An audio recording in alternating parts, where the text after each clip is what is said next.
Hello, Heidi Lynn from Harnessing Life here. Today I'm going to tell you a story. Now this story is mixed with emotional abuse and sexual abuse, but it's about triggers. So I think it's very fitting because I've been talking about triggers in relation to emotional abuse in the last few emotional abuse videos. So we're going to go through this story and then I'm going to talk a little bit about why or how this helps you. This story is about a woman named Marilyn Vanderburgh. She was a former Miss America from, I believe, like the 1950s. And she came to a point after her experience as Miss America where she was, she remembered that she was terribly abused by her father, sexually abused by her father growing up, all the way until she was 18. And she went through therapy for it, and she decided to talk about it and to spread awareness of this terrible form of abuse. And so that's what she did for a long time. She went out and did speeches. And one time she was on a plane and she was seated next to a businessman, and almost the whole flight he was talking to her and telling her all about his successes. You know, she's former Miss America, so she's this gorgeous, accomplished woman.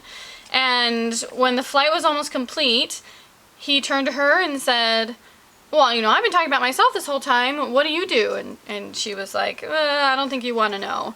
And he kind of pressed her and said, "Well, yeah, I want to know. I've been, telling you all about myself. I want to know what you've been doing."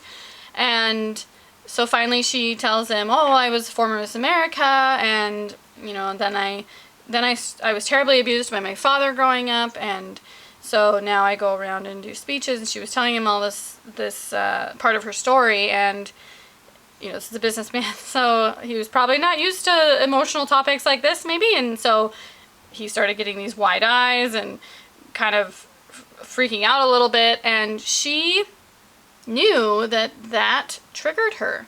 And so she turned to him after she had told her story and said, "Now I'll tell you what I want you to tell me in response to that, or I'll tell you what you should tell me in response to that."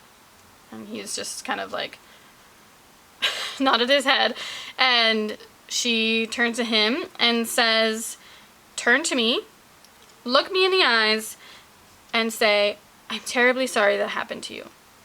And so he does that. He turns to her, he looks her in the eyes and says, "I'm terribly sorry that happened to you." Now, this story, I feel, is very important for several reasons.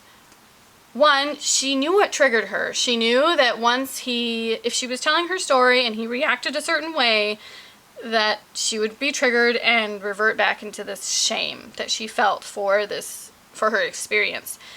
So she knew, as she was telling him this story, his facial expression, she knew that was going to trigger her. And she already had, there's another reason why it's a great story, is that she already had pre-thought out a phrase that she could tell people to coach them how to respond to her in that moment, so that she didn't go back into the shame. And so that phrase would de-shame her. And it not only helped with de-shaming her, but it also helped in coaching other people how to react to other similar types of experiences. So I just wanted to tell you that story and give you a challenge to come up with a response that you would like to hear from someone when you're triggered by whatever your triggers are. Because I'm here to tell you that you're going to be triggered for the rest of your life. And that's okay. We need our triggers.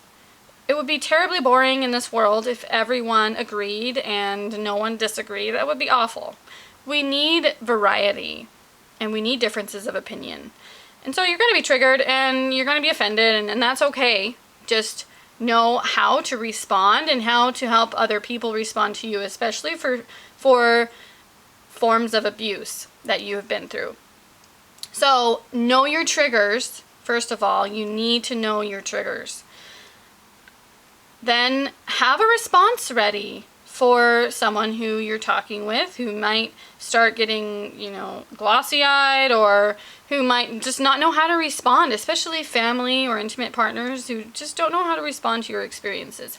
Have a response ready that you can tell them, okay, This is how you respond to me. Tell me this. And that's okay. You know, if they practice it, then it will help you in that way. Also, you need to be able to recognize when you're about to be triggered. So that's a process. It's not going to happen right away. You know, recognize your triggers, and then once you start recognizing your triggers, look for the signs either in your own emotions or in how people react to you and what stems that trigger, or what leads that trigger, I guess you could say. And then use that response and see how it helps you. So I hope you learned something from this video. I hope you liked it. Please feel free to click the like button and share it so that we can spread awareness together. I'll see you in the next video. Take care.